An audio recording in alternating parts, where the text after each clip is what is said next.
தேவனுடைய பரிசுத்த நாமத்திற்கு எல்லா கனமும் மகிமையும் துதியும் சோத்திரம் புகழும் உண்டாவதாக. இன்று தேவனுடைய வார்த்தையினுடைய தலைப்பு, குமாரன் உங்களை விடுதலையாக்கினால் மெய்யாகவே விடுதலையாவீர்கள்.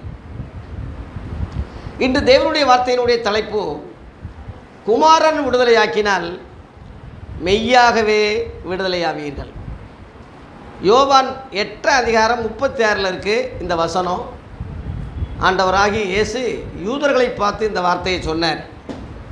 யூதர்கள் சொன்னாங்க, நாங்கள் யாருக்கு அடிமைப்பட்டவங்க இல்லையே, எங்களை பார்த்து விடுதலை ஆகணும்னு சொன்னால் நாங்கள் விடுதலையோடு தான் இருக்கோம், எப்படி இந்த வார்த்தை சொல்கிறீங்கன்னு அவன் பெரிய பெரிய அறிவாளி இல்லையா அவங்க.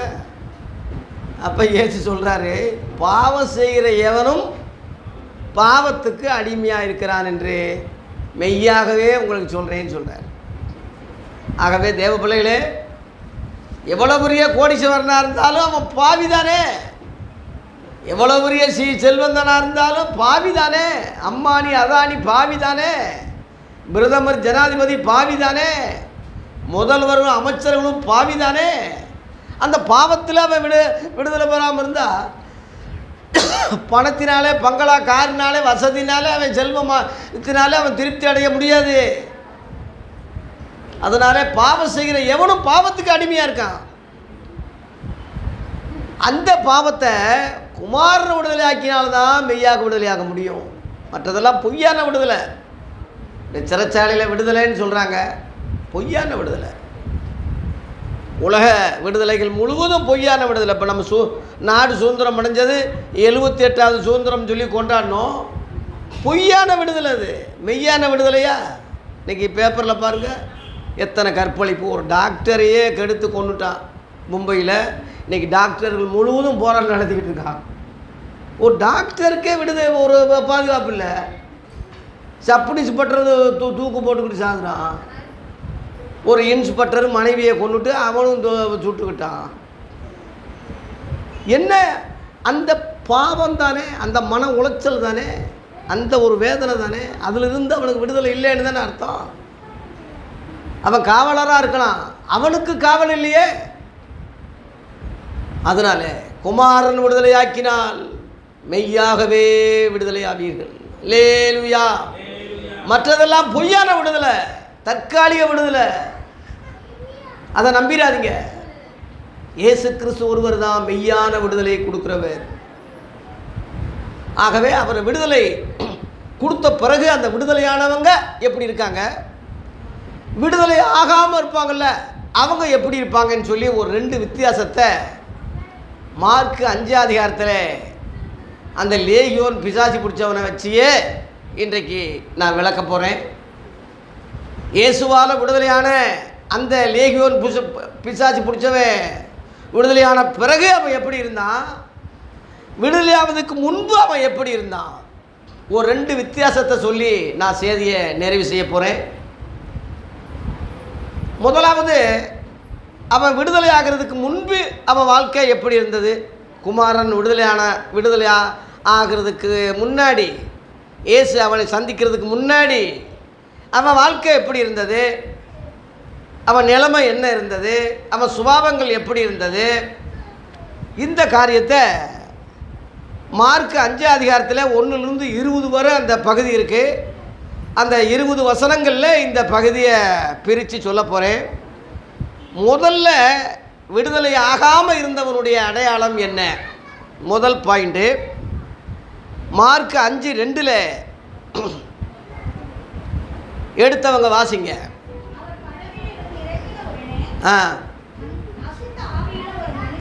அசுத்த ஆவியில் ஒரு மனுஷன் பிரேத கல்லறைகளிலிருந்து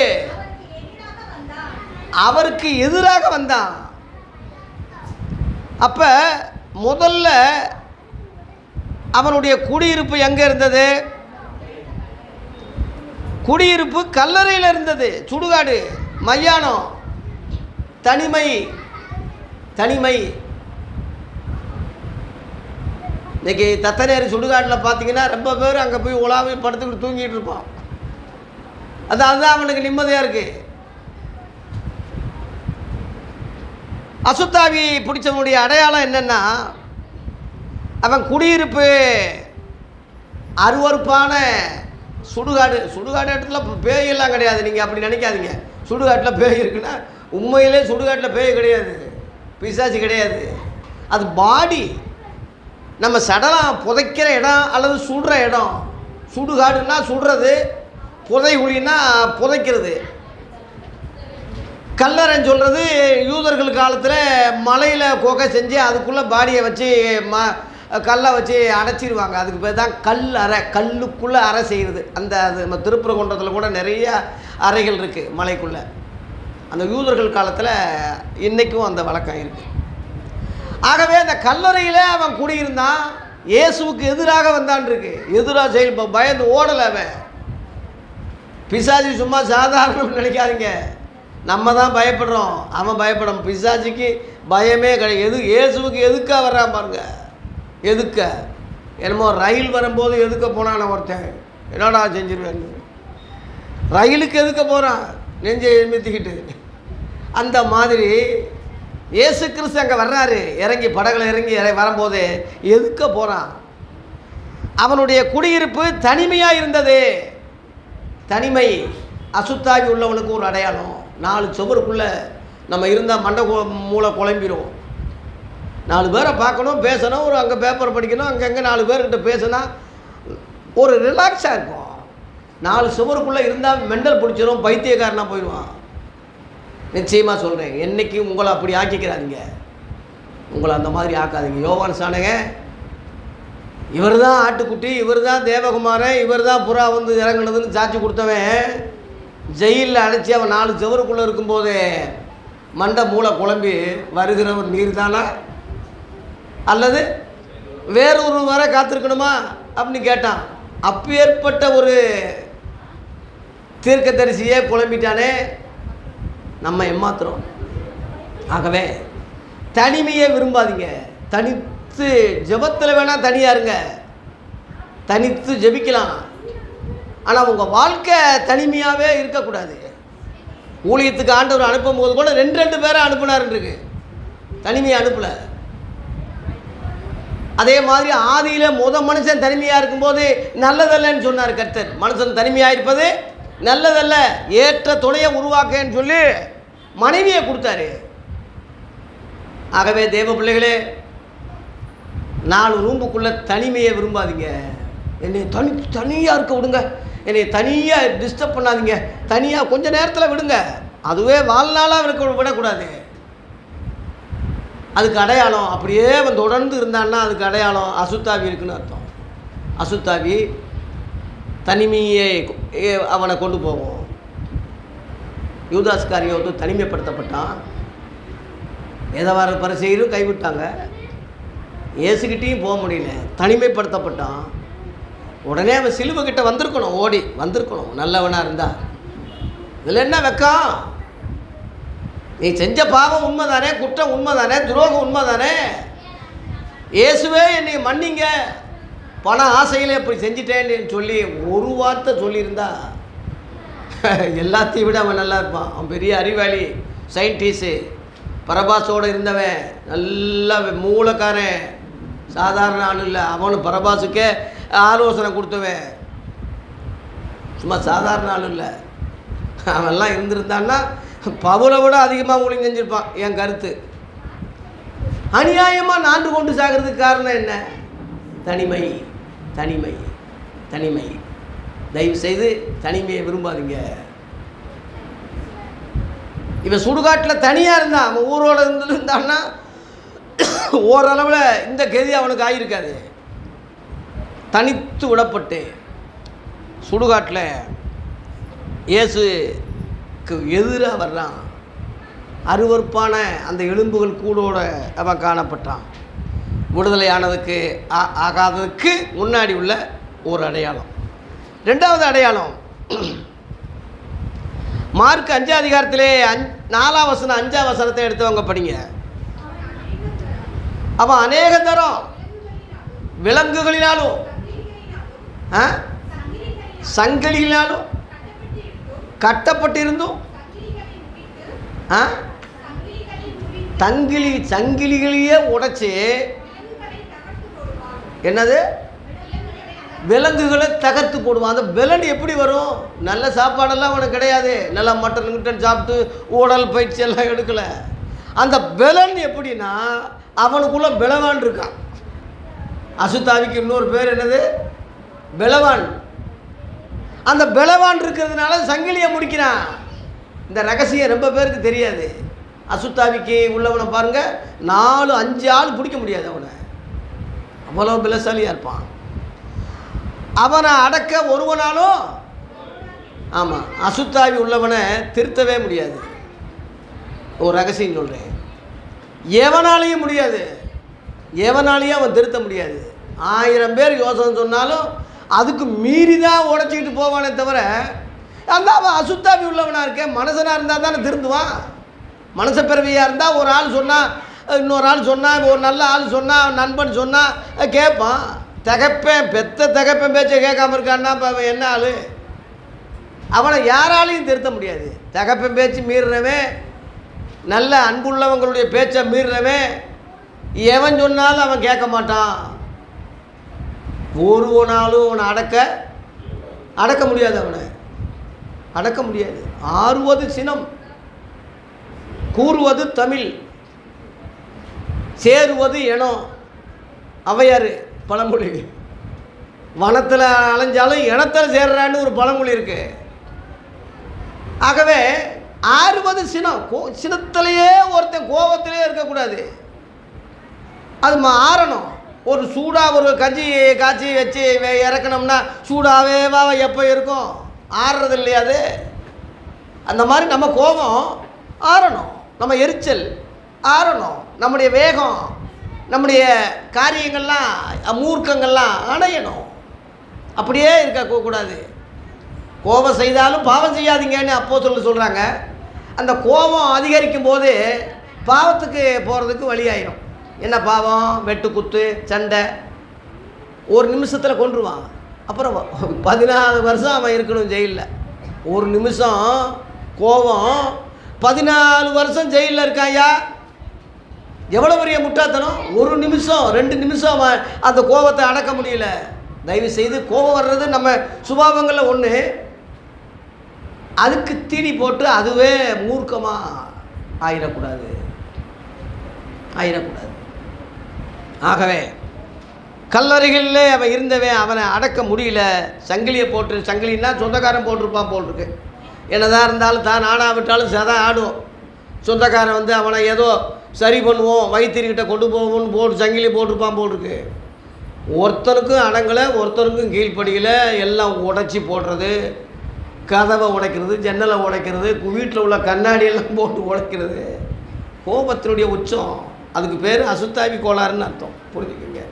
என்ன இப்படி செய்கிறான், என்ன இப்படி செய்கிறான்னா அசுத்தாவி உள்ளே நுழைஞ்சிட்டான்.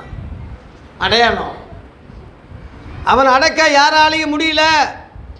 2. 3வது அடையாளம், விடுதலை ஆகாமல் இருக்கிறவனுக்கு 3வது அடையாளம். மார்க் 5 அதிகாரம் 5ஆம் வசனத்தை படிங்க. அவன் எப்பொழுதும் இரவும் பகலும் மலைகளிலும் கல்லறைகளிலும் இருந்து கூக்குரட்டு கொண்டு கல்லுகளினாலே தன்னை காயப்படுத்தி கொண்டிருந்தான். தன்னுடைய உடம்பை தானே கெடுத்து கொண்டிருந்தான். அசுத்தாவி உள்ளவனுக்கு அடையாளம். பீடி குடிக்கிறது என்னது? நான் உடம்பை கெடுக்கிறது தானே. முக்குடலில் பீடி சுற்றுறதுக்கு அங்கே தொழிலாக நடந்துக்கிட்டு இருக்கு. அந்த பீடியில் கஞ்சாவை போட்டு அடிக்கிறான், சீரட்டு ஸ்டைலாக விடுறது, உடம்பை கெடுக்கிறது தானே. சினிமா நடிகர்களில் ஸ்டைலாக சீரட்டு குடித்தா அது ஒரு ஸ்டைல் மன்னன், அவனுக்கு ஒரு கூட்டம். உடம்பை கெடுக்கிறான் என்பது எந்த நாய்க்கும் தெரியல. சின்ன எழுத்தாக போடுவான், புகைப்பிடித்தல் கூடாது. இப்போ எல்லாம் ஃபோனில் எடுத்த உடனே ரம்மி விளையாடுங்கள், ரம்மி விளையாடுங்கள். அது ரொம்ப பண சிக்கல் உண்டாகும். கோளாறாக விளையாடுங்கள். இல்லை எல்லாருக்குமா கோளாறு இருக்கும்? ஒரு அரசாங்கமே அனுமதிக்கிறான் ஐயா. டாஸ்மாக்கு வேண்டாம்னு போராட்டம் நடத்தினவங்கள நம்ம கேள்விப்பட்டிருக்கோம். டாஸ்மாக்கு எங்கள் ஊரில் வேண்டும்னு கலெக்டர் ஆஃபீஸில் போராட்டம் நடத்தியிருக்கிற ஒரு கூட்டம். எங்கள் ஊரில் டாஸ்மாக்கு வைங்க, நாங்கள் ரொம்ப தூரம் கஷ்டப்பட்டு நாங்கள் போய் குடிக்க வேண்டியது இருக்குது, எங்கள் ஊர்லேயே நிறுவுங்கன்னு சொல்லி அரசாங்கம் அனுமதி கொடுங்கன்னு கலெக்டர் ஆஃபீஸில் போராட்டம் நடத்துகிறாயா ஒரு பெரிய கூட்டம். தன் உடம்பை கெடுக்கிற மதுபானங்கள், சாராயம், கஞ்சா, பீடி, சீரட்டு, தன் உடம்புல கெடுக்கிற எந்த மனுஷனும் அசுத்தாவி உள்ள நுழைஞ்சிருச்சின்னு அர்த்தம். ஒரு அடையாளத்தை தெரிஞ்சுக்குங்க. அவன் பெரிய நல்லவனா, நல்ல பவுடர் பூச்சிக்கிட்டு நல்லா ஒரு டெக்கரேஷன் பண்ணிக்கிட்டு இருக்கலாம், அவன் அசுத்தாவி உள்ள நுழைஞ்சிருச்சின்னு புரிஞ்சுக்குங்க. விபச்சாரம் உடம்பை கெடுக்கிறது. மனைவியோடு இருப்பது ஒரே சரீரம், அது விபச்சாரம்னு கிடையாது, தப்பு. சில ஆளுங்க அதில் மிஞ்சின பரிசுத்தம் பேச்சு, சிபிஎம்காரன் பேச்சை கேட்டு மனைவியை கொடுமைப்படுத்தி மனைவியை விட்டு விலகி நான் ரொம்ப பரிசுத்தவானாக இருக்க போகிறேன்னு சொல்லி இன்னொரு பொம்பளை கூட விபச்சாரம் பண்ணிக்கிட்டு இருப்பான். அதுக்கு பேர் அந்நிய மாம்சத்தை விரும்புகிறது தான் விபச்சாரம். சொந்த மாம்சத்தை வெறுத்தவே ஒருவனும் இல்லையே. உன் உடம்பு இல்லை, அதில் என்னடா தீட்டுருக்கு? உன் மனைவியோட சந்தோஷமாக இருக்கலாம், ராபோஜனத்தில் மட்டும் இருக்கக்கூடாது. எந்த போஜனத்திலையும் நீ உன் மனைவியோட ஒன்றா இருக்கலாம், ஒரே சரீரம். நீங்கள் இது உங்களுக்குள்ள தீட்டு கிடையாது. காலையில் குளிச்சுட்டு ஜோம் பண்ணிட்டு வர போகிறீங்க, அந்த குற்ற உணர்வு உங்களுக்கு வரவே வராது. இன்னொரு பொம்பளைய மனசார நீங்கள் நினச்சி பாருங்கள், உங்கள் மனசில் நிம்மதி இருக்காது, சமாதானம் இருக்காது. இன்னொருத்த மனைவி அது, இன்னொருத்த பொம்பளைய நீ நினைக்கக்கூடாது. வகை வரும்போது, வாய்ப்பு வரும்போது சரீரத்தில் விபச்சாரம் பண்ணுறதுக்கு ஆயிடுது. சரீரத்தை கெடுக்கிறான்னு அர்த்தம். நீங்கள் கடவுள் பேராலே ஈட்டியை வச்சு குத்துறான், கன்னத்தில் குத்துறான், நாக்கில் குத்துறான், உடம்பெல்லாம் குத்தி பறவை காவடியாக தொங்குறான், தீயில் ஓடுறான், முள்ளுகளில் உட்காடுறான், ஒட்டை அடித்து தன்னை சிறுமப்படுத்துகிறான். இவை முழுவதும் சரீரத்தை கெடுப்பது. இவைகள் அசுத்தாவினுடைய கோளாறை தவிர தெய்வ செயல் கிடையாது. தெய்வ அருள் கிடையாது. அது அசுத்தாவி கிரிய, அசுத்தாவி கிரிய. ஒரு கோழி அப்படியே சங்க கடிச்சு ரத்தத்தை உருகிறானே, இது பரிசுத்தாவி செய்கிற காரியமா? கடவுளுடைய ஆவி அப்படி செய்யுமா? திருடன் திருடவும் கொல்லவும் அழிக்கவும் வருகிறான் என்று வேறு ஒன்றுக்கும் வரான் என்று இயேசு சொன்னார். நாமளே ரத்த வாடை நமக்கே பிடிக்க மாட்டாங்குது. சில ஆளுங்க அப்படியே மயக்கம் போட்டு விழுந்துடுறான், அப்படியே உறிஞ்சு குடிக்கிறான்னா. ஒரு பன்னியை குத்தி அதில் வாயை வச்சு உரியிறாயா அந்த ரத்தம் முழுவதும். தெய்வ சக்தின்னு எப்படிடா சொல்கிறது? இந்த தவிர கிறிஸ்தவங்களும் செய்கிறாங்க. வேளாங்கண்ணியில் சமயபுரத்தில் என்ன நடக்குதோ அதே இது வேளாங்கண்ணியில் நடக்குது. அது மேரின்னு சொல்கிறான், இது மாரின்னு சொல்கிறான். மேரியும் மாரியும் ஒன்றுன்னு சொல்கிறான். சுனாமி அலையில் பயந்துக்கிட்டு பொடி நடையாக வந்து வாடிப்பட்டிக்கு வந்துருச்சான். வாடி மாநகர், வாடி வேளாங்கண்ணி, இங்கேருந்து போகிறான் எத்தனையோ பேர். காலு வீங்க நடக்கிறான், காலு வீங்குது. உடம்பை வலித்து கொள்கிற எதையும் அசுத்தாவி கிரிகளே தவிர தேவனுடைய கிரிகள் அல்ல. இந்த அசுத்தாவி பிடிச்சவன் தன்னையே கீறி தன் உடம்பையே அசிங்கப்படுத்திக்கிட்டு கல்லுகளை குத்தி நாசம் பண்ணிக்கிட்டு இருந்தான். இரவும் பகலும் என்னது? இரவும் பகலும் நிம்மதி இல்லை, தூக்கம் கிடையாது. இவனுக்கெல்லாம் தூக்கம் வராது, தூக்கமே வராது. அப்படியே உலாத்திக்கிட்டே இருப்பான். கொஞ்ச நேரம் கூட தூங்குறது கஷ்டம், தூக்கம் வராது இவனுக்கு. ஏன்னா அசுத்தாவி இருக்கு. ஒருத்தர் நல்ல நிம்மதியாக தூங்குறான்னா அவன் உடம்பு நல்லா இருக்கும், ஆரோக்கியமாக இருக்கும். இவனுக்கு தூக்கமே வராது. பார்த்துருக்கீங்களா அந்த மாதிரி மனுஷர்களை? தூக்கம் வராது. பகலெல்லாம் தூங்குனா நைட்டில் எப்படியா தூக்கம் வரும்? பகலில் வேலை செஞ்சால் நைட்டில் தூக்கம் வரும். அதான் ஒருவன் வேலை செய்ய மனதாக இருந்தால் அவன் சாப்பிடக்கூடாதுன்னு இருக்கு. வேலை செஞ்சுட்டு அவன் சாப்பிட்டா அவன் நித்திர நைட்டில் எப்படி இருக்கும்? இன்பமாக இருக்கும், நல்லா தூங்குவான். தூக்கம் ரொம்ப முக்கியம். இது இந்த அசுத்தாய் உள்ளவே இரவும் பகலும் தூக்கம் வருது. நைட்டையும் தூக்கம் இல்லை, பகலும் தூக்கம் இல்லை. தூக்க மாத்திரத்தை போடுவான். தூக்க மாத்திரத்தை போட்டாலும் அதில் நல்ல தூக்கம் கிடைக்காது.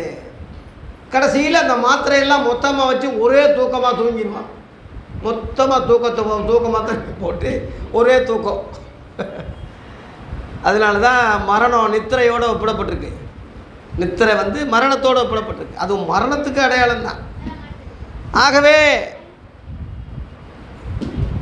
விடுதலை பெறாதவனுடைய அடையாளம் போதை, கஞ்சா, ஒயின். ரகசியமாக சில ஆளுக பீர் அடிப்பான். அது வாடை இருக்காதான், நைட்டில் பீர் அடிப்பான். உடம்புக்கு நல்லதான். அதுக்கு வேறு விளக்கம் வேறு கொடுப்பான். எவ்வளவு அநியாயமாக இருக்குது. அரசாங்கமே இன்றைக்கி நடத்துகிறாங்கன்னா எங்கிட்டா போய் சொல்கிறது? காவலர்கிட்ட மனு கொடுக்க 2 பொம்பளைங்க போகிறாங்க. ஐயா, எங்களை பாலியல் பண்ணுறாங்க, எங்களை வேதனை பாதுகாப்பு வேணும்னு 2 பொம்பளையில் அவர் கெடுத்துட்டானா 4 பேர் சேர்ந்து. போலீஸு இன்னைக்கு பேப்பரில் இருக்கு. நீ எங்கே போய் தொலைய? எங்கே நீதி இருக்குது? எங்கே நேர்மை இருக்குது? உலகத்தில் எங்கேயுமே கிடையாது. இரவும் பகலும் நிம்மதி இல்லை. சரீரத்தை கெடுத்து கொண்டான்.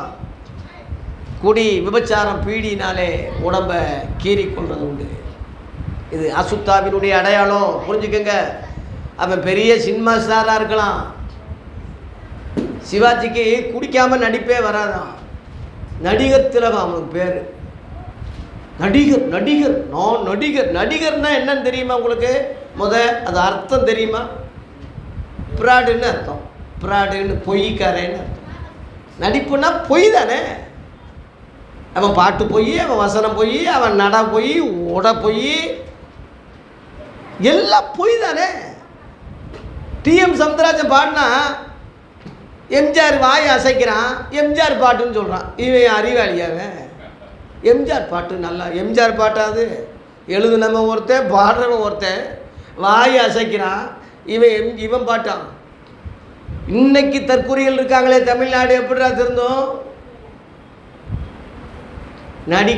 நடிக்கிறவனும் செத்துட்டான், எழுதுனவனும் செத்துட்டான், பாடினவனும் செத்துட்டான், இசையமைச்சவனும் செத்துட்டான். இன்றைக்கி அந்த பாட்டு எம்ஜிஆர் பாட்டு சில தத்துவங்கள் இருக்குது. அதை வேணால் பஞ்சு டைலாக் மாதிரி எடுத்துக்கலாம், நீதிமொழிகள் மாதிரி நன்னெறிக்கு எடுத்துக்கலாம். எல்லாம் பொய் தானே. அதுக்கு தான் நடிப்பு. உங்ககிட்ட ஒருத்தன் பொய் சொல்லி நடித்தான்னா, ஏய் நல்லா நடிக்கிற, நல்லா நடிக்கிறாடா நீ, சிவாஜியோட தோத்துரும்டா. அர்த்தம் என்ன? பொய்க்காரன்னு அர்த்தம். நல்லா ரீல் விடுற, ரீல்னா ஃபிலிம், அதான் சினிமா ரீல். நடிகர்னு சொல்கிறதே பொய் தானே. நடிகர் சங்கம், பொய்க்காரங்கள்லாம் சங்கம் வச்சுருக்கான்னு அர்த்தம். புரிஞ்சுக்கங்க. நடிகர்னா ஒரு பெருமை கிடையாது. புரட்சி நடிகர், ரொம்ப பொய் சொல்கிறதுல கெட்டிக்காரன்னு அர்த்தம். நடிகர் திலகம்னா பொய் சொல்கிறவங்களையே அவன் பெரிய தலைவர்னு அர்த்தம். புரிஞ்சுக்கங்க. பொய்யை அருவருப்பை செய்கிற எவனும் தேவனுடைய ராஜ்யத்துக்கு போகவே முடியாது. இவனை மேன்மை பாராட்டுறான்னா அது என்ன ஆவி? அவன் எனக்கு தலைவர், அவன் எனக்கு புருஷனாக வந்தால் நல்லாயிருக்கும். புருஷனை மதிக்கிறது இல்லை.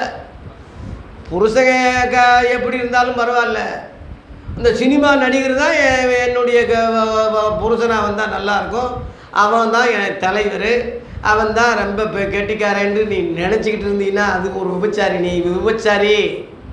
அவனை நினச்சிக்கிட்டு உன் புருஷன்கிட்ட படுத்தா உன் புருஷனுடைய காரியம் அவனை நினச்சிக்கிட்டு நீ இருக்கிறதுனால நீ ஒரு விபச்சாரி.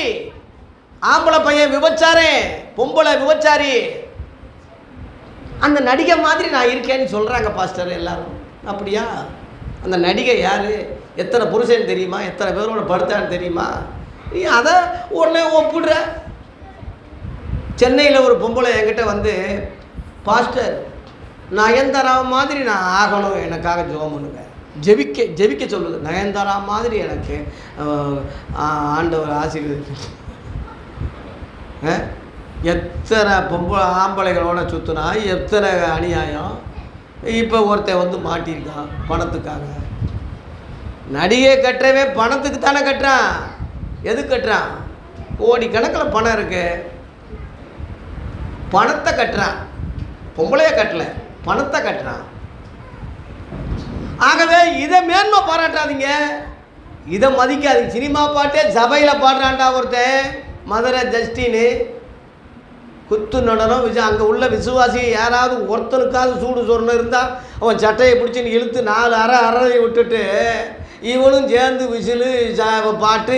கிறிஸ்தவ சபை இன்னைக்கு எந்த அளவில் கெதியாக இருக்குன்னு பாருங்கள். சபை எந்த அளவில் கெட்டு போச்சுன்னு பாருங்கள். இரவும் பகலும் அவன் பாட்டு பாடிக்கிட்டு தான் இருக்கான். அவனுக்கு புத்தி சொல்கிறது ஒருத்தரும் கிடையாது.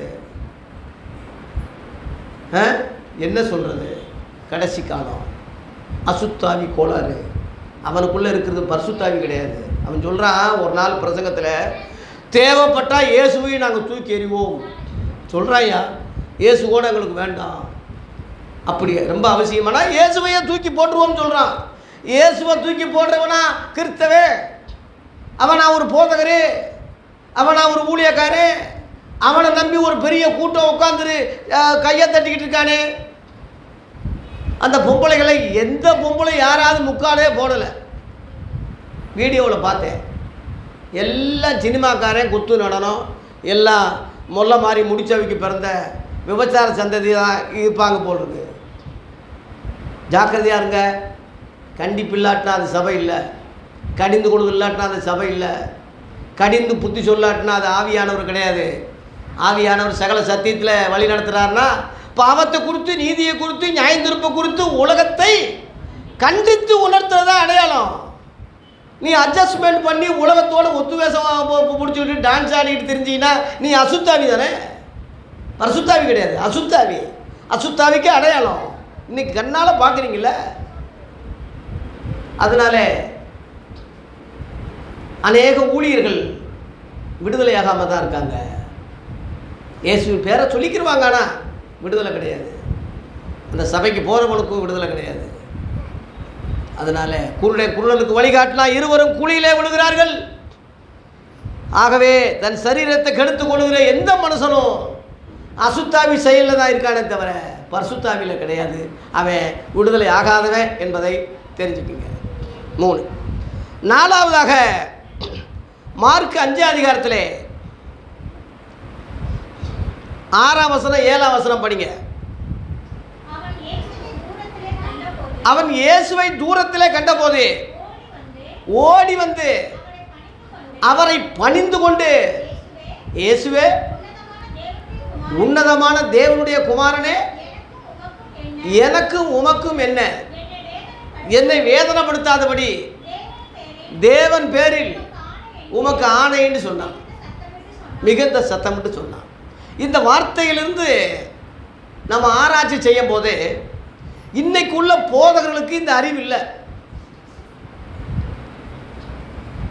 என்னை வேதனைப்படுத்தாதபடி தேவன் பேரில் ஆணைன்னு இயேசுவை பார்த்து சொல்கிறான். அப்போ இயேசு வேற, தேவன் வேறன்னு அவனுக்கு தெரியுது. 2வது, இயேசுவை தேவகுமாரன்னு கரெக்டாக சொல்கிறான். உன்னதமான தேவனுடைய குமாரனே கரெக்டாக சொல்கிறான். ஐயா, இன்னைக்கு உள்ள மக்களுக்கு தெரியல அந்த சத்தியம். ஜனங்க என்னை யாருன்னு கேட்குறாங்கன்னு சொல்லி மத்தேயு 16:13 கேட்கும்போது தேவகுமாரன்னா சொன்னாங்க. எவனாவது சொன்னானா? எலியான்னு சொன்னாங்க, எலிசா தீர்க்கதரிசின்னு சொன்னாங்க, எரேமியான்னு சொன்னாங்க. எல்லாம் ஏதாவது ஒரு தீர்க்கதரிசி. எவனும் கரெக்டாக சொல்லலை, எவனும் கரெக்டாக சொல்லலை. இந்த அசுத்தாவி பிடிச்சவன் சொல்கிறான், கரெக்டாக சொல்கிறான். நீ தேவனுடைய குமாரனாகி, நீ உன்னதமான தேவனுடைய குமாரன். இந்த அறிவு அவனுக்கு எங்கே இருந்து வந்தது? பிசாசிக்கு தெரியாத ஒரு சத்தியம் உலகத்திலே இல்லை. நல்லா தெரிஞ்சுக்கிங்க. யோவான் 8:44 அவன் ஆதி முதற்கொண்டு மனுஷ கொலபாதகனாக இருக்கான். அவன் பொய்யனும் பொய்க்கு பிதாவாக இருக்கிறான். அவன் சத்தியத்திலே நிலை இல்லாததுனாலே அவன் பொய்யன்னு சொல்கிறார் இயேசு. சத்தியத்திலே நிலை நிற்கவில்லைன்னு இருக்கு. சத்தியம் அறியாதவன் இயேசு சொல்லலை. சத்தியத்தை தெரியும், சத்தியத்தில் அவன் என்ன இல்லை, நிலை இல்லை. அதான் டேஞ்சர். சத்தியத்தை ஒருத்தன் தெரியாமல் இருந்துட்டா பரவாயில்ல. நான் உங்ககிட்ட பேசாமல் இருந்தால் உங்களுக்கு பாவம் இல்லைன்னு சொல்கிறாரு. நான் உங்ககிட்ட பேசுறதுனால உங்களுக்கு பாவம் நிலைன்னு இருக்குதுன்னு சொல்கிறாரு. தேவ பிள்ளைகளே, மெய்யான ஒளி தேவ சபையில் நிறைய சத்தியம் இருக்கு, நிறையா கேட்டிருக்கேன்னு பேருமா பாராட்டாத. அதன்படி செய்கிறியா, நடக்கிறியா? அப்படி பிசாசிக்கு தான் ரகசியம் தெரியுது, நிறைய சத்தியம் தெரியுது. ஆனால் அவன் நன்மை செய்ய மாட்டான், தீமை தான் செய்வான். உனக்கு நிறைய சத்தியம் தெரியுது, நன்மை இல்லை, தீமை தான் செய்கிற. உனக்கும் பிசாசிக்கு ஜாயிண்ட் தானே, நீயும் பிசாசி ஒன்று தானே. இன்னைக்கு நிறைய சத்தியம் ஊழியக்காரன் பேசுகிறான், அதை வச்சு நிதானிக்கக்கூடாது. இப்போ நான் சத்தியம் பேசுகிறேன்னு என்னை சத்தியத்தை வச்சு மேன்மை பாராட்டாதீங்க. என் நடவடிக்கை எப்படி இருக்கு, என் மகன்கிட்ட கேட்கணும், என் மனைவிகிட்ட கேட்கணும், என் பிள்ளைகிட்ட கேட்கணும். உங்கள் அப்பா எப்படிப்பட்டவர், நடைமுறையில் எப்படி, ஒழுங்காக சாப்பாடு கொடுக்குறாரா, பிள்ளைகளை ஒழுங்காக கவனிக்கிறாரா, படிக்க வைக்கிறாரா, மனைவிகிட்ட எப்படி நடக்கிறார், பாலியல் காரியங்களில் எப்படி இருக்கார், பண விஷயத்தில் எப்படி இருக்கிறார், ஏன் வட்டி வாங்குறாரா, கடன் வாங்குறாரா, யாருக்காவது என்னதான் செய்கிறாரா, நோண்டி நுங்கெடுத்து பாருங்க. அதில் அவர் கரெக்டாக இருந்தார்னா அவர் சொன்னது கரெக்டு, சொல்கிறபடியே நடக்கிறத சொல்கிறார். இவன் தான் உண்மை உள்ள ஊழியக்காரன். சத்தியத்தை மட்டும் வாய்கிளிய பேசிட்டு நடவடிக்கையில் இன்னொரு பொம்பளையாவை சைடில் வச்சுருந்தான்னு வைங்க, வட்டிக்கு விட்டுக்கிட்டு இருக்கான் ஒரு ஊழியக்காரன். கந்து வட்டியை காணிக்க காசெல்லாம் வட்டிக்கு விடுறான் ஐயா. மகளிர் குழு நடத்திக்கிட்டு பொம்பளையில் பூசனுக்கு தெரியாமல் சந்திச்சேன்னு சொல்கிறான் ஒரு ஊழியக்காரன் என்கிட்டயே சொல்கிறான். 33 பொம்பளைகளை புருஷனுக்கு தெரியாமையே தனியாக சந்தித்தேன். நான் சந்தித்தது என் மனைவிக்கும் தெரியாது. அப்போ அந்த பொம்பளைகளுக்கும் புருஷனுக்கு தெரியாது, இந்த ஐயாவுக்கும் மனைவிக்கு தெரியாதான். 2 பேரும் ஜாயின் பண்ணுறான் ஐயா. 30-35 பொம்பளைகளை சந்திக்கிறான்னா அவன் எப்படி உண்மையாக இருப்பான்? எப்படி உண்மையாக இருப்பான்? ஏகப்பட்ட பாஸ்டர்கள் இப்படி இருக்காங்க.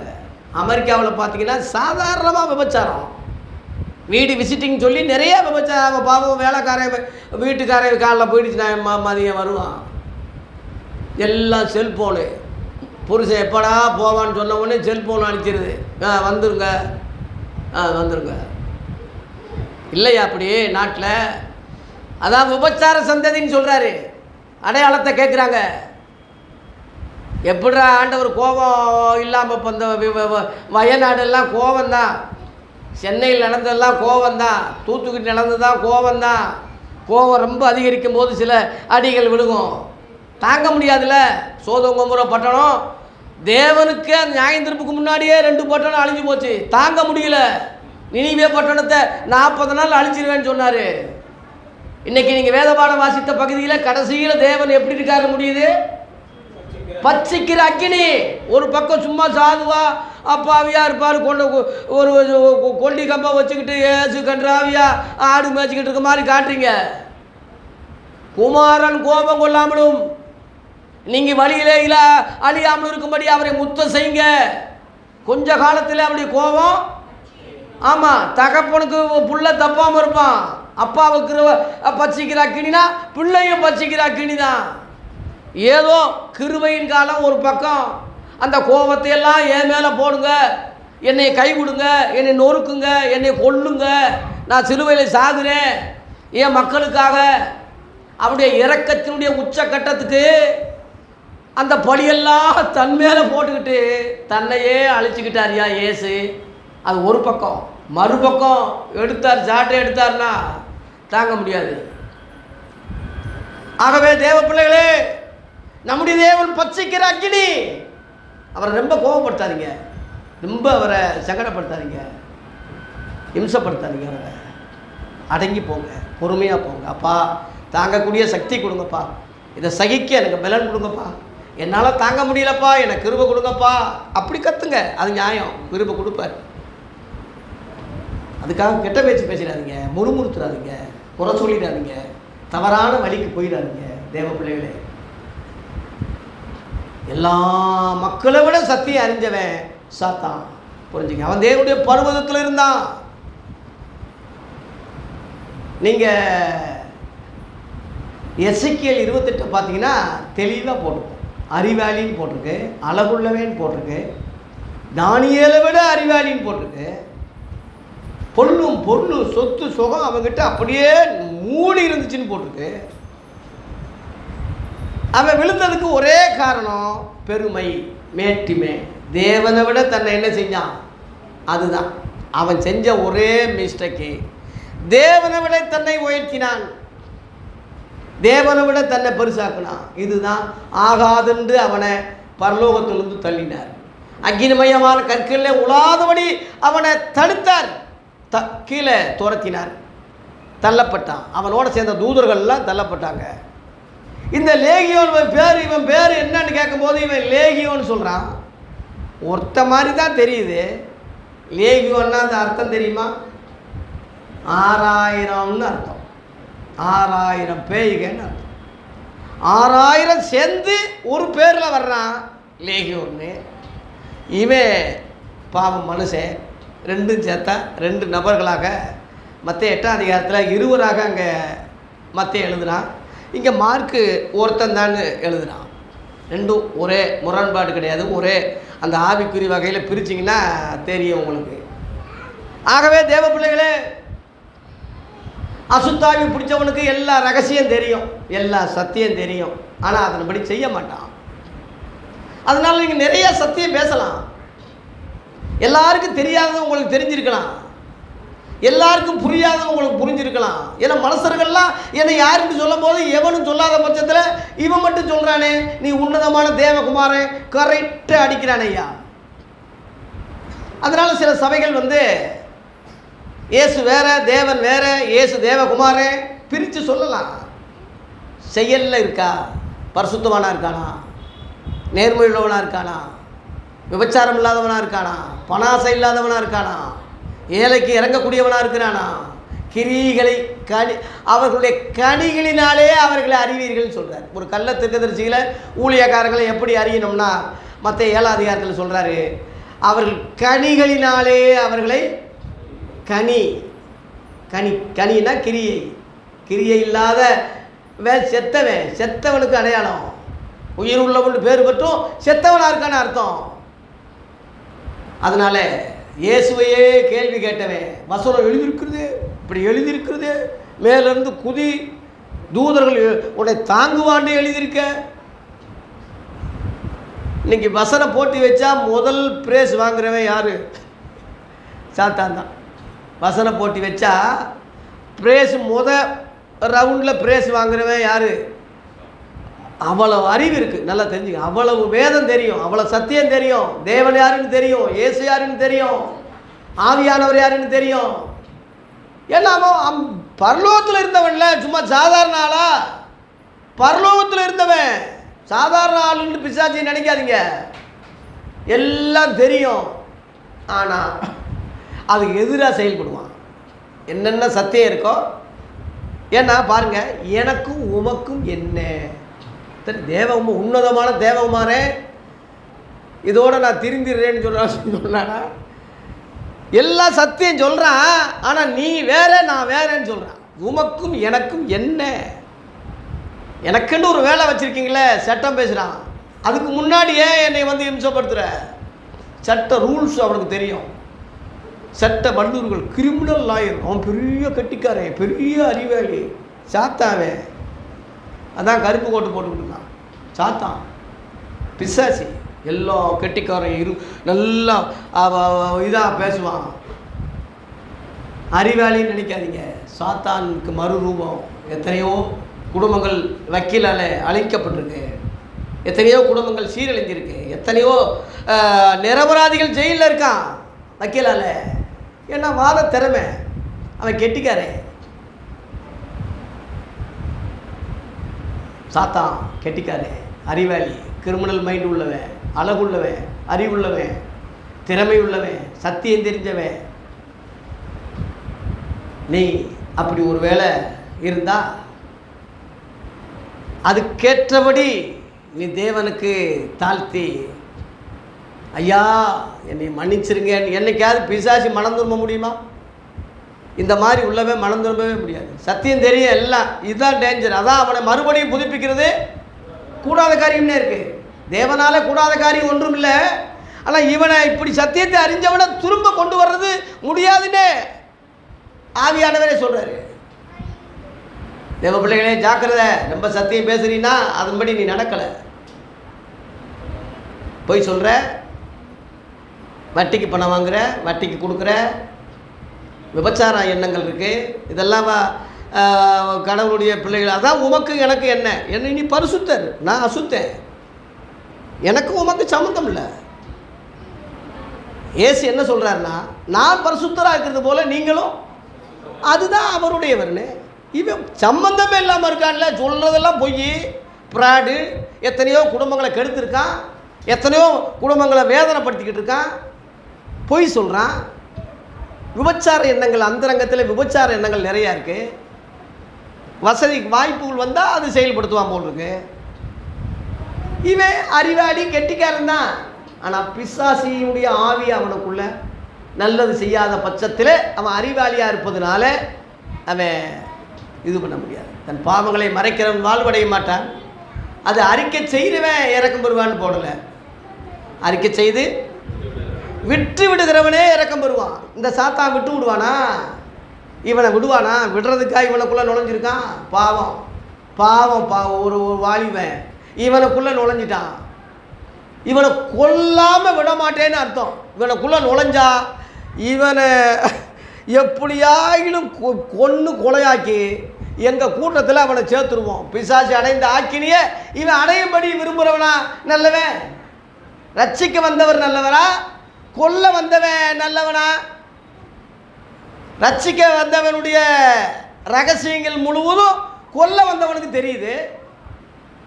போலீஸை விட திருடங்க ரொம்ப அறிவாளிகளாக இருக்காங்க. திருடங்க, அந்த திருட்டை காப்பாற்றுறவன் வக்கீல், அதை விட அறிவாளியாக இருக்கான். அதனால் அறிவு இருமாப்பை உண்டாக்கும். பணப்பிரியம் பணத்தினால திருப்தி அடைவதில்லை. நம்முடைய அறிவு குறைவுள்ளது. இவைகள்லாம் தெரிஞ்சு தன்னை எவன் ஒருத்தன் தாழ்த்துறானோ அவனே உயர்த்தப்படுறான். உயர்த்தப்படுறான்னா பரலோகத்தில் உயர்த்தப்படுறான். உயர்த்தப்படுறவன் தாழ்த்தப்படுவான். அது அர்த்தம் என்னென்னா தாழ்ந்த நரக பாதாளத்துக்கு போகிறான்னு அர்த்தம். அது அந்த அர்த்தம் தான். தாழ்ந்த நரகம்னு போட்டிருக்கு. நரகத்தை அக்னி கடலுக்கு அவன் போகிறான்னு அர்த்தம். தயவு செய்து உங்ககிட்ட பெருமை மட்டும் இடம் கொடுத்துட்டாரு. தேவன் சொல்கிறாரு, உபச்சாரக்காரனுக்கு எத்து நிற்கிறேன்னு சொல்லலை, பாவிக்கு சொல்லலை, குலகாரனுக்கு சொல்லலை, பெருமை உள்ளவனுக்கு தேவன் எதிர்த்து நிற்கிறார். ஏன்னா அந்த பெருமை பிசாசிக்கிட்ட இருந்து வருது. பிசாசி மொத்த உருவம் பெருமை, ஆணவம். சகோதரிகளே, இதை கேட்குற யூடியூப்பில் கேட்குற ஊழியர்களே, மக்களே, பெருமை என்ற குணம் உங்களுக்கு வரவே கூடாது. உன் படிப்பை குறித்து பெருமை பாராட்டக்கூடாது. இத்தனை டிகிரி படிச்சிருக்கேன். இந்த நேற்று நம்ம எனக்கு தெரிஞ்ச நண்பர் ஒரு வக்கீல், அவர் பேர் சின்னதாக இருக்குது, படிப்பு 2 லைன், இவ்வளோ 2 லைன் இருக்குயா படிப்பு, இவ்வளோ விளையலமாக ஒரு லைனு, இவ்வளோ இன்னொரு அவர் கண்ணு மண்டை சுற்றுது, அவ்வளோ படிச்சிருக்காரு. அவரை பார்த்தா அவ்வளோ தாழ்மை, அவ்வளோ மெல்கி, அவர் பேர் மெல்கி, என் நண்பர். அவ்வளோ தாழ்மை, அவ்வளோ பணிவு. எனக்கு முன்னாடி உட்கார மாட்டார், நின்றுக்கிட்டு தான் இருப்பார். பாஸ்டர் இப்படி ஒரு ஆளை பார்க்க முடியுமா? அதே மாதிரி நடத்த, அவருடைய செயல். ஏறக்குறைய 30 வருஷம் 40 வருஷமாக பார்க்குறேன் அவரை. அவங்க அப்பா காலத்திலேருந்து எனக்கு தெரியும். பெரிய லாயரு. அந்த படிப்பு, அந்த பட்டத்துக்கு கொஞ்சம் கூட பெருமை ஆணவம் அவருக்கு வரல. படிப்பு என்ன படிப்பு? சுத்த படித்தவன், மெத்த படித்தவன் சுத்த முட்டாள்னு ஒரு பழமொழி இருக்குது. திருக்குறள் எழுதின திருவள்ளுவர் எந்த யூனிவர்சிட்டியில் படித்தார்? ஔவையார் எந்த டாக்டர் பட்டம் வாங்கினாங்க? ஔவையார். பாதி துளி வர முடியுமா ஔவையாருக்கு? கற்றது கையளவுன்னு சொல்கிறாங்க. அந்த அம்மாவுடைய நூல்கள் இன்றைக்கி இருக்குது. திருக்குறள் உலகமே பொதுமறையாக வச்சுருக்கான். எவன் படித்தவன்? சாலமோன் படித்தவனா யூனிவர்சிட்டியில்? எவ்வளோ டாக்டர் பட்டம் வாங்கியிருக்கான்? கர்த்தருக்கு பயந்ததே அவன் ஞானத்தின் ஆரம்பம் அவனுக்கு. அதனால் ஞானி தன் ஞானத்தை குறித்து மேன்மை பாராட்டாதே, பணக்காரன் பணத்தை குறித்து மேன்மை பாராட்டாதே, படித்தவன் படிப்பை குறித்து மேன்மை பாராட்டாதே, அறிவுள்ளவன் அறிவை குறித்து மேன்மை பாராட்டாதே. அது தேவனுக்கு முன்னாடி அருவருப்பு. தேவனுக்கு முன்னாடி அருவருப்பு. சூரியனுக்கு முன்னாடி நாய் குளிச்ச மாதிரி அர்த்தம். உன்னை நாயை விட கேவலமாக தான் அவர் மதிப்பார். தயவு செய்து எவ்வளோ இருந்தாலும் தாழ்த்து. நான் ஒன்றுமில்லை, நான் ஒன்றுமில்லை, நான் ஒன்றுமில்லப்பா, ஒன்றுமில்லப்பா, நான் ஒன்றுமில்லப்பா, எல்லாம் உங்களுடைய கிருபை தான், இரக்கம்தான், இப்படி நீ சொல்லி பழகு. அவருக்கு ரொம்ப பிரியமானது அது ஒன்று தான். என்னது? தாழ்மை. அதான் சின்ன குழந்தைகளை இயேசு கூட்டிகிட்டு வந்து இந்த பிள்ளைகளை போல தாழ்த்துகிறவன் எவனோ அவனே பரலோகத்தில் பெரியவனாக இருப்பான்னு சொல்கிறாரு. தேவ பிள்ளைகளே, பிள்ளைகளை ஒப்பிடுறாரு. இந்த பிள்ளைகளை கூப்பிடுங்க, ஓடி வரும். கடைக்கு போங்க, ஓடி போகும். உட்காருன்னு சொல்லுங்க, உட்காரணும். உக்கி போடுங்க, உக்கி போடணும். அந்த மாதிரி இருக்கீங்களா? இருக்க முடியுமா நீங்கள்? அதுதான், அப்படி இருக்கணும். பிள்ளைகளை போல மாறணும் குணங்கள்ல. அல்லேலூயா. ஆகவே இயேசுவை காண்பான், இயேசுவை பணிவான். பணிந்து கொண்டான் இருக்கு. பணிந்தனா ஆராதனைலாம் நடத்துவான் நல்லா. ஏன்னா ஆராதனை மாஸ்டர் தானே, இசை மாஸ்டர் தானே, இசை ஞானி தானே அவன். இன்னைக்கு உள்ளவெல்லாம் இசை அஞ்ஞானி. உண்மையான இசை ஞானி யாரு? சாத்தான் தான். இசை மாஸ்டர். பணிவான், ஆராதிப்பான், கும்பிடுவான், இயேசுவை யாருன்னு சொல்லுவான். ஆனால் அவன் அசுத்தாவி உள்ளவன். யாருக்கு தெரியும் இந்த ரகசியம்? எப்படி கண்டுபிடிக்கிறதுனா ஒரே காரியம், இயேசுவுக்கு அவனுக்கு சம்பந்தமே இல்லை. உமக்கும் எனக்கும் என்னன்னு கேட்பேன். நீங்கள் வேற, நான் வேற. அவர் பரிசுத்தரா, நான் அசுத்தேன். அவர் சத்தியம் உள்ளவரா, நான் பொய்யேன். அவர் கரெக்டாக இருக்காரா, நான் கரெக்டாக இல்லை. எப்படி? முற்றிலும் ஆப்போசிட்டாக இருக்கும். இதை வச்சு நீங்கள் அசுத்தாவி உள்ளவனை புரிஞ்சுக்கலாம். அவன் விடுதலை ஆகலைன்னு அர்த்தம். 4. 5வது அடையாளம், அசுத்தாவியிலிருந்து விடுதலை பெறாதவனுக்கு 5வது அடையாளம். அதோட ஒரு பகுதி நான் முடிக்கிறேன். மார்க்கில் பாருங்கள், 13ஆம் வசனம் படிங்க. இல்லை மார்க் 5 மார்க்கு 5ஆம் அதிகாரத்தில் அந்த பண்டிகையுடன் சேர்ந்து முடிவெடுப்பான்னு போட்டுக்கல. அது என்ன வசனம்? 14. படிங்க.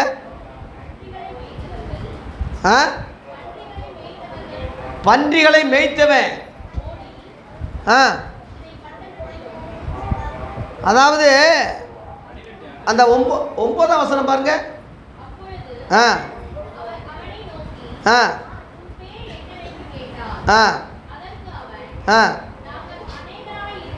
நாங்கள் அநேகர்னா 6000 பேய்கள் நாங்கள் இருக்கிறதுனால என் பேர் லேகியோன்னா லூசிபர்ன்னு ஒரே பேரில் சாத்தான்னு சொல்கிறோம். அவனை தேர்ந்த தூதர்கள் வந்து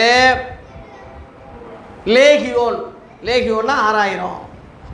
அப்போ 6000 பேய்களாக இருக்காங்க. நீங்கள் இதை நினச்சி கவலைப்படாதீங்க. இயேசு சொல்கிறாரு, நான் பிதாவை வேண்டிக் கொண்டால் 12 லேகியோனுக்கு அதிகமான தூதர்களை அனுப்ப மாட்டார்னு நினைக்கிறியான்னு கேட்குறாரு. 12 லேகியோன், 12 6000 எத்தனை? 78,000 வருது. அவன் 6000 வச்சுக்கிட்டு இவ்வளோ ஆட்டம் போட்டா நம்ம கூட்டம் எத்தனை கூட்டம்? 78,000 கூட்டம். ஒவ்வொருவருக்கும் ஒரு தூதனை கொடுக்குறாரு கர்த்தர். நான் தேவதூதனை பார்த்துருக்கேன், பெருமை சொல்லலை, நிசமாகவே பார்த்துருக்கேன்.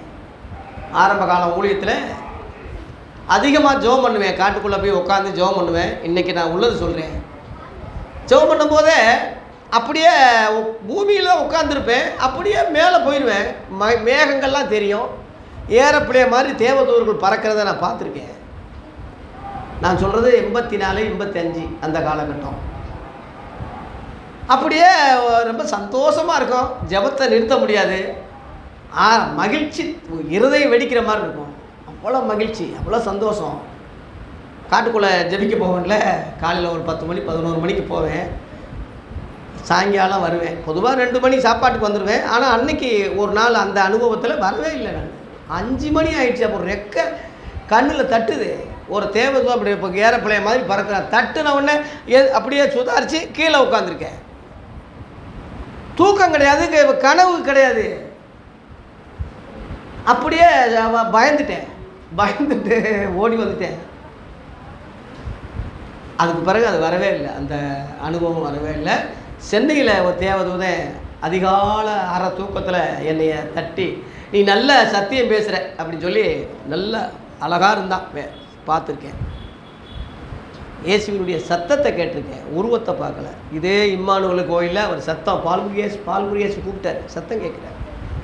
அவர் உயிரோடு இருக்கார், ஜீவிக்கிறார். அதனால தான் நான் தடம் போகிற முறையில் பிராடு பண்ணலை, பொய் சொல்லலை, அசிங்கம் செய்யலை, மனசாட்சியில் உண்மையாக இருக்கேன். ஏன்னா பார்க்குறேன்ல, பேசுகிற நேரடியாக தட்டுறாங்கல்ல, பேசுகிறாங்கல்ல, தடுமாற முடியாது. நான் என்னுடைய வரைக்கும் தடுமாற விட மாட்டேன், என் சபையை விட மாட்டேன். அதனால் அந்த பவுல் சொன்ன மாதிரி இந்த பவுல் சொல்கிறேன், இயேசு கிறிஸ்துவை நான் பின்பற்றுவது போல நீங்கள் என்னையை பின்பற்றுங்க. சபையே, மெய்யான ஒளி தேவ சபையே, என்னையை பின்பற்றுங்க. அதை விட அதிகமாக இயேசுவை பின்பற்றுங்க. என்னை விட அதிகமாக அப்போஸ்தலர்களை பின்பற்றுங்க. என் புஸ்தகங்களை விட அதிகமாக நிருபங்களை படிங்க. இதுதான் நான் உங்களுக்கு சொல்கிற தாழ்மையான காரியம். பன்றிகளோட ஐக்கியமாக இருந்தான். பன்னி சுபாவம் என்ன தெரியுமா? எவ்வளோ கழுவுனாலும் திரும்ப சாக்கடையில் போய் விழுந்துடும். முத்துக்களை பன்றிகளுக்கு முன்னே போடாதீங்கன்னு சொல்கிறார்.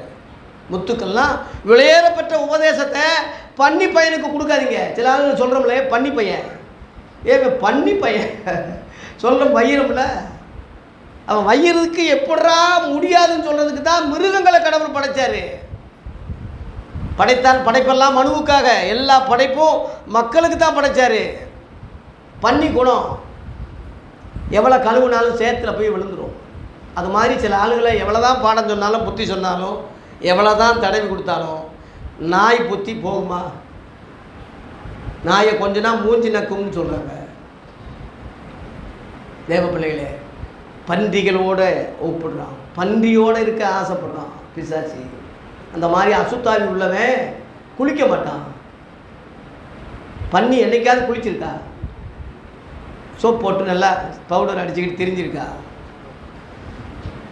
அசுத்தம். பன்றின்னு சொல்கிறதே அருவருப்பு. அது மாதிரி அவன் குளிக்க மாட்டான். தயவு செய்து மக்களே குளிக்க, சில ஆளுங்க பவுடரை பூச்சிக்கிட்டு செண்டு அடிச்சுக்கிட்டு குளிக்காமல் அந்த செண்டு வாடை அடிக்கும், அதை வச்சு சமாளிப்பான். தயவு செய்து அவன் சுத்தமாக இருக்கானா இல்லையா, அவன் ஜட்டியை பார், அவனுடைய பனியனை பார். பனியனை பார்த்தா தெரிஞ்சிடும் இவன் நல்லவனா கெட்டவனான்னு. உன் தலைக்கு எண்ணெய் பூசி, உன்னுடைய எண்ணெய், உன்னுடைய வஸ்திரம் எப்போதும் தூய்மையாக இருக்கணும். காலையில் எந்த உடனே குளிச்சிருங்க. அந்த ஹீட்டே உங்களுக்கு ஆபத்து தெரியுமா? உடம்பு சூடு, நைட்டெல்லாம் தூங்கும்போது உடம்பு சூடாயிடும்.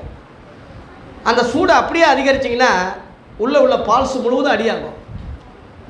நம்ம சரீரத்தில் உள்ளதெல்லாம் ரொம்ப நுண்ணுமான பால்ரஸ் மாதிரி, கருவிகள் மாதிரி, இந்த கம்ப்யூட்டரில் உள்ளது மாதிரி எல்லாம் அடியாயிரும். ரொம்ப ஹீட்டு வந்து அடியாயிரும். இப்போ நம்ம ஆம்பிள் பேர் போடுறோம், அப்படியே இருந்தால் அடியாயிரும்.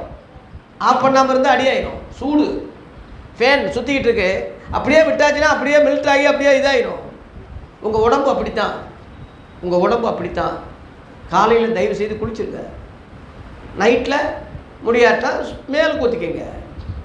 நான் 2 தடவை, ஏறக்குறைய 3 தடவை நான் குளிக்கிறேன். என் மனைவிகிட்ட கேளுங்க.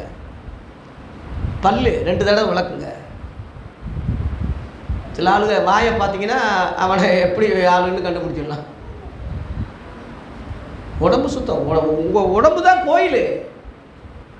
உள்ளம் பெருங்கோயில், ஊனுடம்பு தேவாலயம், வள்ளல் பெருனாருக்கும் வாய் கோபுரவாசல்னு சிவவாக்கியத்தில் இருக்கு. 1 கொரிந்தியர் 3:16-17 தேவனுடைய ஆலயம் பரிசுத்தமாக இருக்கிறது. ஒருவன் தேவனுடைய ஆலயத்தை கெடுத்தா அவனை தேவன் கெடுப்பார். தேவனுடைய ஆலயம் பரிசுத்தமாக இருக்கிறது, நீங்களே அந்த ஆலயம். அல்லேலூயா. உடம்பு சுத்தமாக வச்சுக்கோங்க. நல்லா படிங்க, நல்லா தூங்குங்க, நல்லா குளிங்க, வேலைக்கு சாப்பிடுங்க. இவன் சாப்பிட்ருப்பானா? குளிச்சிருப்பானா? பல் விளக்கிருப்பானா? செண்டு போட்டிருப்பானா? பவுடர் போட்டிருப்பானா? அசுத்தம் மண்டைக்கு ஏறிடுச்சு. சகோதரிகளே, சுத்தம்தான் சோறு போடும். சகோதரி, சில ஆளுங்க வீடு பார்த்தாலே அவங்கள கண்டுபிடிச்சிடலாம். வீடு எப்படி வெளியே டெக்கரேஷன் பண்ணிக்கிட்டு பைபிளை தூக்கிட்டு அல்லேலூயான்னு வருவீங்க. ஆனால் உங்கள் வீட்டில் போய் நுழைஞ்சு பார்த்தா தானே உங்களுடைய நிலைமை தெரியும். அதுவும் அதுவும் சமையலறையை பார்த்தா ரொம்ப தெரியும், கன்றாவியாக இருக்கும். அவன் அந்த பொம்பளை கையால் டீ வாங்கி குடிக்க முடியாது, வாந்தி வந்துடும், அப்படி இருக்கும் சமையலறை. இங்கிட்டு வந்து ஃபாஸ்டர் வச்சுக்கிட்டு அப்படியே இப்படி கொடுக்கும். உள்ளே போய் பார்த்தா தானே தெரியும் அந்த அம்மா சுத்தம். ஜாதி வித்தியாசம் பார்க்குறது சிலருக்கு அப்படி தான் பார்க்குறாங்க. 24 மணி நேரம் கவர்ச்சியாக இருந்தால் அந்த வீடு எவன்டா போய் சாப்பிட்றது?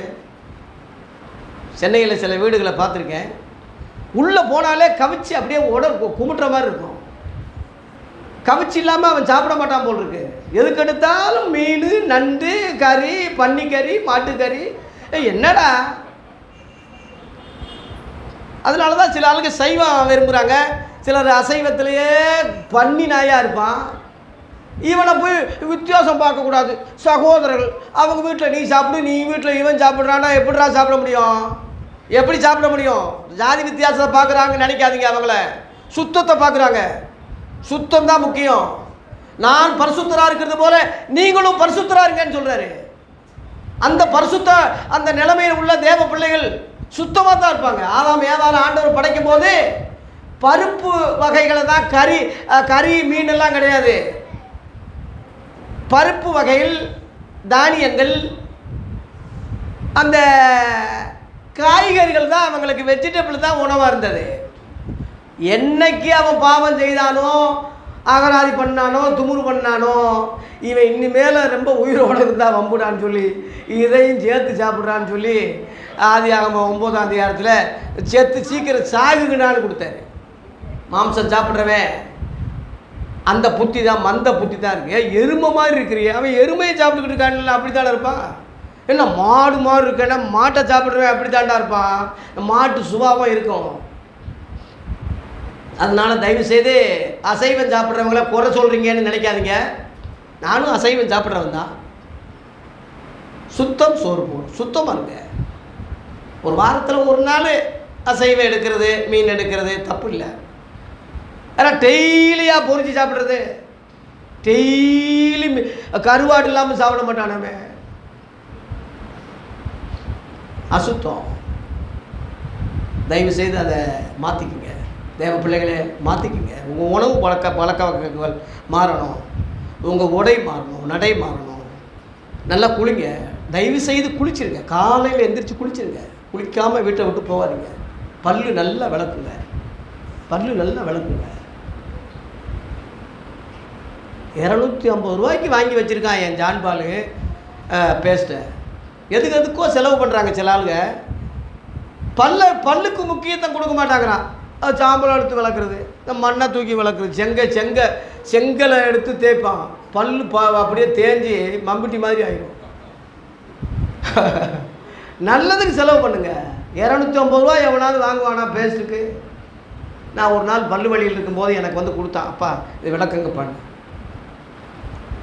நல்லதுக்கு செலவு பண்ணுங்க, சுத்தத்துக்கு செலவு பண்ணுங்க. பரிசுத்தம் இல்லாமல் ஒருவனும் கர்த்தரை தரிசிக்க முடியாது. ஆனால் பன்னிகளோடு இருக்கிறவன் பரிசுத்தத்துக்கும் அதுக்கும் சம்பந்தமே இல்லை. விடுதலை பெறாதவனுடைய அடையாளம் சுத்தமின்மையாக இருப்பான், காட்டுமுராண்டியாக இருப்பான், அசிங்கக்காரனாக இருப்பான். அவன் ட்ரெஸ்ஸை பார்த்து, அவன் உடையை பார்த்து நீங்கள் கண்டுபிடிக்கலாம், வீட்டை பார்த்து கண்டுபிடிக்கலாம். இந்துக்கள் பொம்பளைங்க எத்தனை வீடு நல்லா இருக்குது. இந்த வீடுகளை பாருங்கள், காலையில் எழுந்து நல்லா குளித்து, அது குளித்து சாணியை தெளித்து கோலத்தை போட்டு அந்த வீடு பாருங்கள் எவ்வளவு சுத்தமாக இருக்குது. கிறிஸ்தவ வீடு அப்படி இருக்கா? கிறிஸ்தவ வீட்டில் பாருங்கள் அப்படி இருக்கான்னு பாருங்கள்.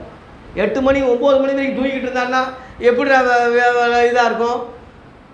அதான் லட்சுமி கடாச்சலம் சொல்லுவாங்க. அதனால் இந்துக்களை பின்பற்றுங்க. சுத்த விஷயத்தில் இந்துக்கள், சைவம் இந்துக்கள், பிராமண குடும்பம், அந்த மாதிரி நல்ல செயல்கள் யார் இருந்தாருன்னு நல்ல காரியங்களை எடுத்துக்குங்க, நல்லா எடுத்துக்குங்க. அக்ராகரம் இருக்கிற தெருவை போய் பாருங்கள், அவங்க வீட்டை போய் பாருங்கள், அவ்வளோ ராயலாக இருப்பான். நீங்கள் உயர்ந்த இடத்துல உலகத்தில் இருக்கிறது யார்? பிராமணன் தான். ரொம்ப அறிவாளி, சயின்டிஸ்ட்டு அவன் தான். இன்றைக்கி என்னன்னாலும் 100க்கு 3 பேர் தான் அவன். 97% மக்கள், மற்ற மக்கள் 3% பிராமணர்கள் டாப்பில் இருக்கான். உலகமே அவன் கையில் இருக்குது. நம்ம இந்தியா முதல் கொண்டு சொல்கிறேன். காரணம் சுத்தம், சுத்தம் சுகாதாரம். வெள்ளைக்காரன் அதனால தான் அவங்கள கணக்கு பிள்ளையாக வச்சுருந்தான். கணக்கு பிள்ளையா நீர்றான்னு. வெள்ளைக்காரன் பிராமணனை விட சுத்தம், பிராமணனை விட ராயல். இன்னைக்கு உலகத்தையே ஆண்டான் பிரிட்டிஷ். சுத்தம் சுத்தம். உன்னதமான தேவனுடைய குமாரனே நீர் பரிசுத்தர் என்று பிசாசியே இயேசுவை சர்டிஃபிகேட் கொடுக்குறான்னா, இயேசு உலகத்திலேயே பரிசுத்தர், உலகத்திலேயே அவர் தூய்மை உள்ளவர், பாவங்களுக்கு விலகினவர், வானங்களிலே உயர்ந்தவர். யோவான் 8:46 சவால் விட்டு ஒரு கேள்வி கேட்டார். என்னிடத்தில் பாவம் உண்டு, உங்களில் யார் என்னை குற்றப்படுத்தக்கூடும்? நான் சத்தியத்தை சொல்லியிருக்கேன், பின்ன ஏன் என்னைய விசுவாசிக்கலன்னு கேட்குறேன். சத்தியத்தை சொல்லியிருக்கேன், எப்போ ஏன் நம்பலை என்னைய? சவால் விட்டு கேட்டார். யாராவது பிலாத்துக்கிட்ட குற்றம் சாட்டும் போது இயேசுவை சொன்னாங்களா? இவன் அந்த பொம்பளையில் வச்சுருந்தான், அந்த மார்த்தாள் மரியாதையோட ரொம்ப சினையதும் கண்ணு கையும் மெய்யுமாக பார்த்துட்டான், அந்த அம்மா கர்ப்பமாக இருக்காங்க, இந்த சமாரியா பொம்பளையோட 5 புருஷனை தனியாக ஏவனாலும் சொல்லுங்க பார்ப்போம். இந்த விஷயத்தில் கிழவன் கிடையாது இயேசு, வாலிபர், நல்ல வாலிபர். பண விஷயத்தில் இந்த அங்கே வாங்கி ஏமாற்றிட்டான், இந்த இங்கே வாங்கி கொள்ளை வச்சுட்டான், சொல்லுங்க இயேசுவை. கிரிமினல் வழக்கு இருக்கா அவர் மேலே? அவர் மேலே உள்ள ஒரே குற்றச்சாட்டு தேவகுமாரன்னு சொல்கிறான். இவ்வளோதான் ஐயா. மனுஷனாக இருந்துக்கிட்டு என்னன்னு சொல்கிறாரு? தேவகுமார்னு சொல்கிறாரு, தேவனுக்கு சமப்படுத்துகிறார். இது மன்னிக்க முடியாத குற்றம், மதவெறியர்கள். பிலாத்து நல்லா ஆய்வு பண்ணி பார்க்கும்போது இவனிடத்தில் எந்த குற்றத்தையும் நான் காணி. கையை கழுவிட்டாயா, கையை கழுவிட்டான். அந்த அம்மா மனைவி சொல்லுது, இவர் இந்த நீதிமான ஒன்றும் செய்யாதீங்க, இவர் நிமித்தம் சொப்பனத்திலே நான் வெகுபாடுபட்டேன். அவரை காட்டி கொடுத்த யூதாசே, குற்றமில்லாத இரத்தத்தை காட்டி கொடுத்ததுனாலே பாவம் செய்தேன், எனக்கு நானே தண்டனை கொடுத்துக்கிறேன்னு சொல்லி தன்னையே அழிச்சுக்கிட்டான். உலகத்திலேயே குற்றச்சாட்டுறதுக்கு பேர் பெற்றவன் பிசாசி ஒருத்தன் தான். அவன் சொல்கிறான் இயேசுவை நீர் பரிசுத்தர். இல்லை, இதை விட என்னடா சாட்சி கொடுக்க முடியும்?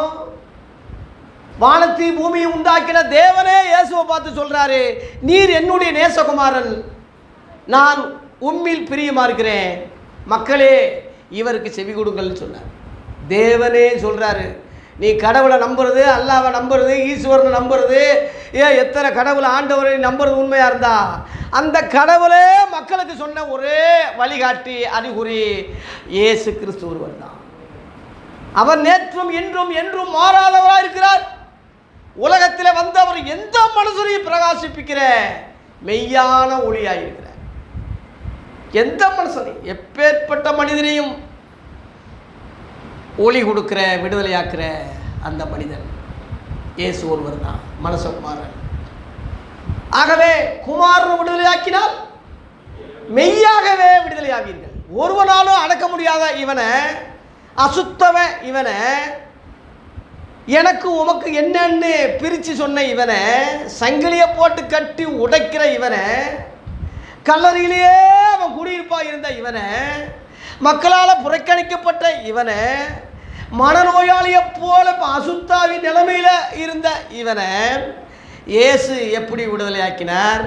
விடுதலையான பிறகு இவனே நிலைமை என்ன என்பதை அடுத்த பிரசங்கத்தில் சொல்கிறேன், இப்போ டைம் இல்லை. ஆகவே 5 விதமான காரியங்கள் இன்றைக்கி நான் சொல்லியிருக்கேன் இவனை பற்றி.